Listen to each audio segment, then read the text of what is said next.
Bom, Bolsonaro ter firmemente, né, se posicionado ontem não foi a única surpresa boa que nós tivemos. Eu me lembro daquela história do Melhores do Mundo, de Joseph Klimber, porque nela se aprende que a vida é uma caixinha de surpresas.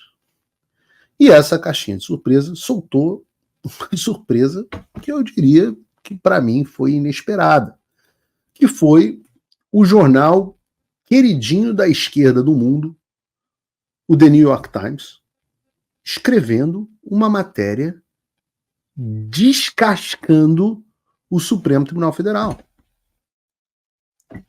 Eu vou ler alguns trechos da matéria com vocês, mas antes da gente começar, olhem só o título. O Nêmesis brasileiro... A gente consegue botar na tela a matéria aí, Bruno? O Nêmesis brasileiro de Elon Musk está salvando ou machucando a democracia? O Nêmesis brasileiro do Elon Musk. Vocês vejam como é que o New York Times está se referindo ao Alexandre. Vocês entendem como a briga que ele comprou com o Elon Musk foi uma das mais estúpidas que ele poderia ter comprado? E um dos maiores presentes que nós tivemos? Agora os americanos estão chamando o Alexandre de Nêmesis do homem mais inovador do mundo. É uma fase horrorosa para o Alexandre.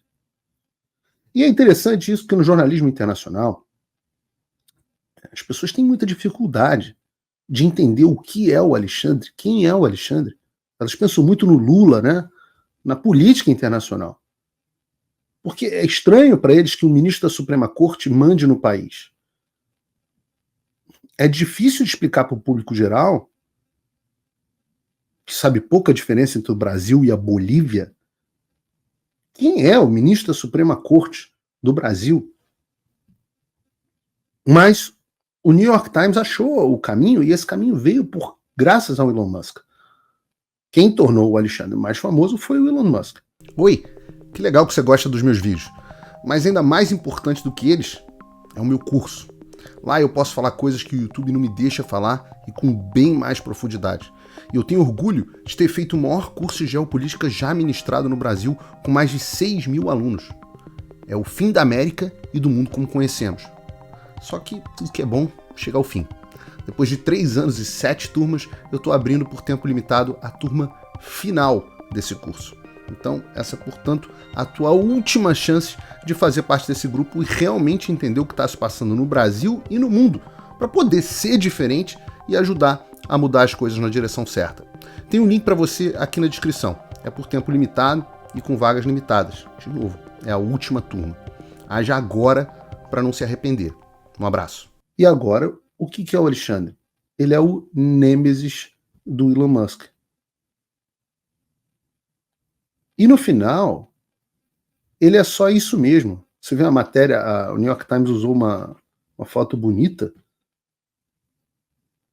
do STF, né?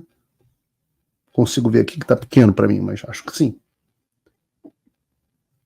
No fim das contas, o Alexandre é só isso, é o Nêmesis do Elon Musk.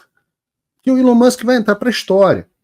O cara que fez foguete da ré, que fez os cegos verem, que fez a internet chegar a qualquer lugar do mundo, que fez o carro elétrico funcionar, que fez o carro dirigir sozinho, que devolveu a liberdade de expressão em um momento difícil do Ocidente. E o Alexandre de Moraes? O Alexandre de Moraes é um nêmesis temporário. É um nome insignificante, uma nota de rodapé de uma república de banana. Ele se acha um deus, mas não é nada. É um nêmesis, cujo nome será esquecido. Então a reportagem fala do nêmesis do Elon Musk. E o subtítulo diz assim: a Suprema Corte do Brasil expandiu seus poderes para proteger a democracia, mas alguns estão se perguntando se a Corte agora representa uma ameaça. O que é um pouco sutil, né? Alguns estão se perguntando se a Corte representa uma ameaça. Eu acho que a gente passou muito desse ponto. boa parte, a imensa maioria dos brasileiros estão, segundo as pesquisas, afirmando que a corte é uma ameaça. Os alguns a que o New York Times se refere são alguns do Beautiful People, são alguns do establishment, e que dizem que agora a Suprema Corte representa uma ameaça. Que é uma forma de dizer, aqueles louquinhos de extrema direita, pior que tinham razão, rapaz. A matéria traz afirmações graves sobre o Supremo. Abre aspas. Pode deixar a matéria aqui na tela, Bruno. Pouco depois que o presidente Bolsonaro se tornou presidente em 2019, a Suprema Corte começou a sua campanha com um movimento altamente incomum. Garantiu a si a autoridade para abrir investigações criminais sobre ataques contra a Corte. Ela chamou isso de inquérito das fake news. Altamente incomum é o embelezamento que o New York Times quis dar para terrivelmente ilegal. Continua a matéria. Isso levou a uma série de investigações lideradas por um único ministro, Alexandre de Moraes. As investigações miravam operadores de extrema-direita, seja lá o que o New York Times considera extrema-direita, que pediam um golpe militar, não é verdade, após o senhor Bolsonaro perder a presidência em 2022, ajudando a salvaguardar a transferência de poder. O ministro Moraes também assumiu novos poderes para ordenar buscas e apreensões contra pessoas que simplesmente criticaram a corte online. Isso é o New York Times que está dizendo, não é o Paulo Figueiredo. Forçar veículos de mídia a apagar artigos e ordenar agentes da Receita Federal que parassem de investigar outro ministro e sua esposa. A corte também indicou como uma espécie de xerife da internet, como uma espécie de xerife da internet brasileira. Ele fez com que empresas de tecnologias silenciassem centenas de pessoas nas redes sociais e bloqueou o X de Elon Musk depois deles não obedecerem às suas ordens. A maioria dos 10 ministros restantes formalmente apoiaram as suas decisões. Agora, 2 anos após o tumulto da última eleição e 5 anos desde que a corte garantiu a si mesmo novos poderes, ela se provou relutante em abrir mão deles. Ora, quem poderia imaginar? Por onde andava Jack Nickas, o representante do New York Times em todo esse momento, estava como uma bela adormecida? Ele continua. Em entrevistas, 4 funcionários sênior da Advocacia Geral da União descreveram as ações da Corte como um amplo ajuntamento de poderes. Disseram que não há fiscalização do Supremo Tribunal Federal e reclamaram que as suas investigações se arrastam por anos sem uma resolução. A corda está esticando. A matéria fala também sobre o início da ditadura com a instauração do inquérito da fake news. Abre aspas. No início de 2019, notícias sugeriam que uma investigação de corrupção, a Operação Lava Jato, estava começando a investigar alguns ministros, incluindo o presidente da corte à época, ministro Toffoli, aquele que... Deixa pra lá. Ele atacou relatórios que afirmavam que a corte estava tentando atrapalhar a investigação. Atacar qualquer um de nós é atacar a todos, disse ele aos seus colegas ministros em uma sessão em 2019. Abre aspas, calúnia, difamação e insultos não serão permitidos. No dia seguinte, o ministro Dias Toffoli divulgou o inquérito às fake news. Ele usou um termo em inglês, já popularizado por Donald Trump, diz o Times. Em sua decisão de uma página, ele disse que a corte investigaria, abre aspas, notícias e falsas denúncias de crimes, relatórios caluniosos, ameaças e outras infrações que afetavam a honra e a segurança do Supremo Tribunal Federal, seus membros e suas famílias. Inacreditável a quantidade de gente na imprensa que permitiu isso.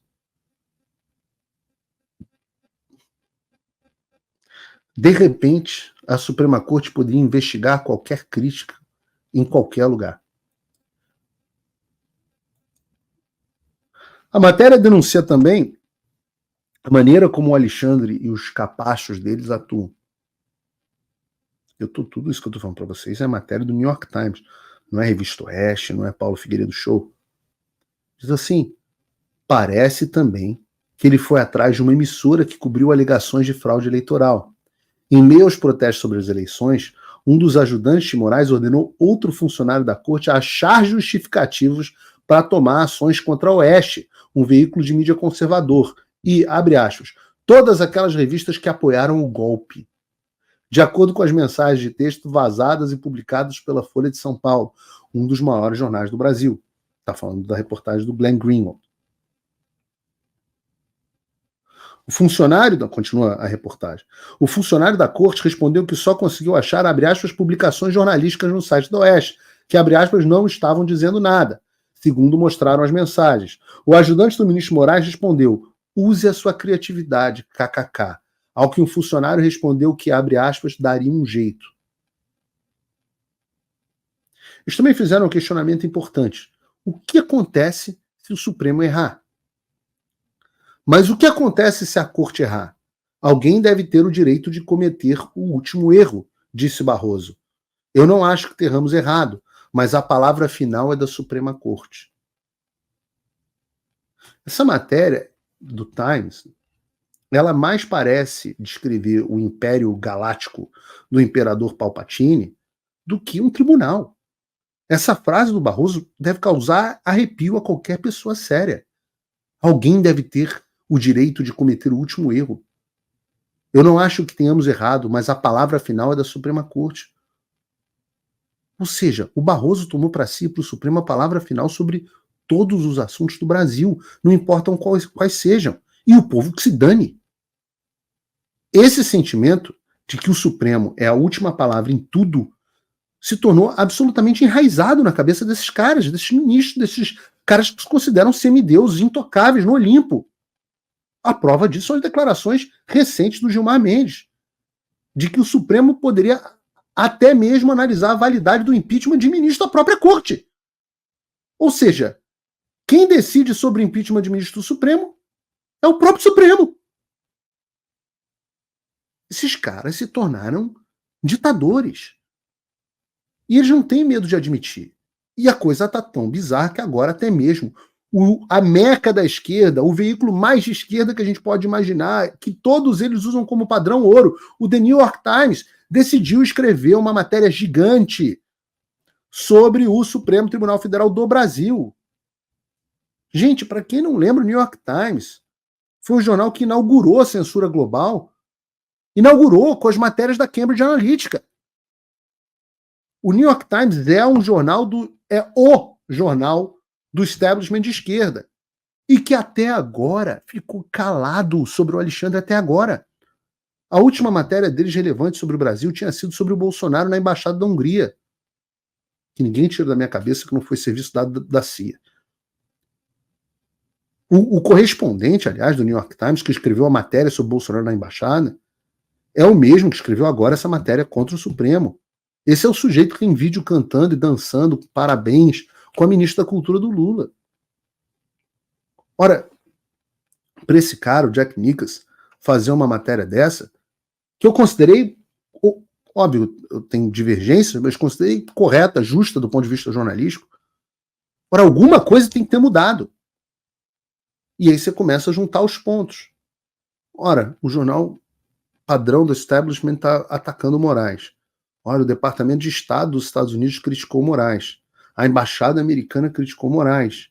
O Congresso americano passou a lei da cassação de vistos na CCJ com o voto dos democratas.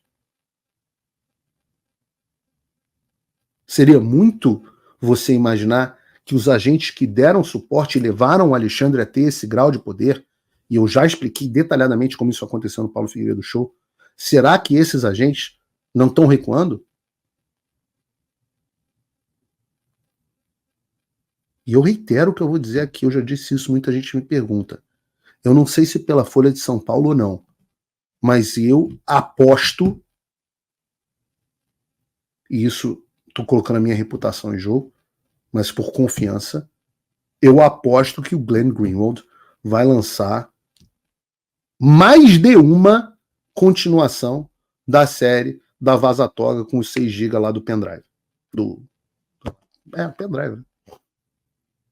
Eu tô apostando isso aqui ao vivo. Eu erro pouco, né? Então vocês não se enganem. Essa história de que o Supremo tem credibilidade, isso é coisa do Brasil. Claro que tem os idiotas que batem palma. Mas, na verdade, a gente sabe que nem no Brasil eles têm credibilidade. Apesar da mídia, da Globo, hoje em dia, basicamente da Globo, fazer parecer que sim, o que a gente está vendo é a erosão da imagem do suporte do Supremo Tribunal Federal, inclusive no exterior. Liberdade de expressão sufocada como nunca antes. Eu avisei, expulso, censurado, minhas redes apagadas, meu passaporte cancelado, contas congeladas, exilado do Brasil, e não parou por aí. Quando Donald Trump deixou a presidência em 2021, eu disse que o fim da América seria o fim do mundo como conhecíamos. E tudo se cumpriu. Famílias destruídas, escolas e universidades tomadas, a mídia e redes sociais manipuladas. A geopolítica global está em chamas, nos Estados Unidos, no mundo e no Brasil. E você está vendo o caos, mas você sabe realmente o que está acontecendo? Alguns desistiram, outros querem lutar, mas você sabe contra quem ou contra o que você realmente está lutando? É tudo desinformação para criminalizar a opinião direita e justificar medidas autoritárias que ele já vem tomando. Você acha que está lutando uma guerra local, mas e se eu te disser que essa guerra é global? Eu sei o que está acontecendo e decidi que vou lutar até o fim. Mas eu não posso vencer essa guerra sozinho. Eu preciso de você. Eu preciso que você entenda o que realmente está em jogo. Eu já formei um exército de mais de 6.000 alunos, nesse que é o maior curso de política global já ministrado no Brasil. Agora, nós estamos nos capítulos finais dessa luta pela nossa civilização. Essa é a última turma e, portanto, sua última chance de fazer parte desse grupo. O fim da América e do mundo como conhecemos. Essa é a sua última chance de se preparar.